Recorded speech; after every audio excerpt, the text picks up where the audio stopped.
ठाणे येथे आयोजित पत्रकार परिषदेत महाराष्ट्र राज्याचे वनमंत्री माननीय गणेश नाईक यांनी राज्याच्या अर्थसंकल्प 2026 संदर्भात सविस्तर माहिती दिली। मुख्यमंत्री देवेंद्र फडणवीस साहेबांनी सादर केलेल्या अर्थसंकल्पातून राज्याच्या सर्वांगीण विकासाला गती देण्याचा निर्धार व्यक्त केला असून 2027 पर्यंत महाराष्ट्राची अर्थव्यवस्था $5 ट्रिलियन करण्याचे उद्दिष्ट ठेवण्यात आले आहे। या अर्थसंकल्पात पायाभूत सुविधांवर विशेष भर देण्यात आला असून गायमुख ते फाउंटन दरम्यान भुयारी मार्ग उभारण्यात येणार आहे।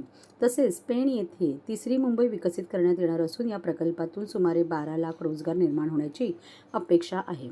ऊर्जा क्षेत्रात प्रत्येक जिल्ह्यात MSEM केंद्र उभारण्यात येणार असून त्यामुळे सुमारे 50 लाख लोकांना रोजगाराच्या संधी उपलब्ध होतील। पर्यावरण संवर्धनासाठी राज्य सरकारने 300 कोटी वृक्ष लागवडीचे उद्दिष्ट ठेवले आहे। याच पार्श्वभूमीवर पंतप्रधान नरेंद्र मोदी यांनी दिलेल्या एक पेड़ माँ के नाम या अभियानाला चालना देण्यात येणार आहे। पालघर येथे आशिया खंडातील 10वे सर्वात मोठे बंदर उभारण्याचा महत्त्वाकांक्षी प्रकल्प राबवण्यात येणार असल्याची माहिती त्यांनी दिली। आपत्ती मंत्री नाहीत, आपत्ती निवारण मंत्री आहेत। कोणी काय म्हणतात आपत्ती मंत्री, तर म्हणजे गिरीश भाऊ म्हणतात तुमच्या वतीने मी सांगतो, आणि गिरीश भाऊंनी सांगितलं की तुम्हाला जी गरज आहे तेवढे पैसे तुम्ही सांगा, त्या पद्धतीने पैसे दिले जातील।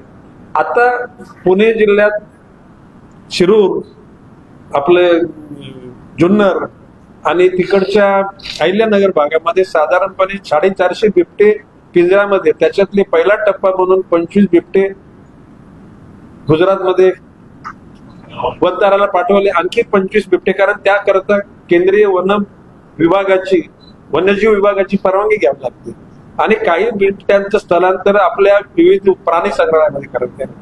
आता ती पॅनिक सिच्युएशन थांबलेली, परंतु ते शेवटी असं आहे की अपघात आता नाही घडणार, परंतु आपण जातो तर अपघात घडू शकतो। तर अशा प्रकारच्या या मोठ्या बिबट्यांची संख्या 4 पट वाढलेली आहे, वाघाची संख्या 4 पट, म्हणजे या अर्थानं वन विभाग म्हणजे सक्रिय, म्हणजे ते यशस्वी झालेलं आहे, म्हणजे वाढवण्याकरता, म्हणजे आता they are doing their duty proper, परंतु ते वाढलेले बिबटे हे जनसामान्याकरता त्रासदायक होतात।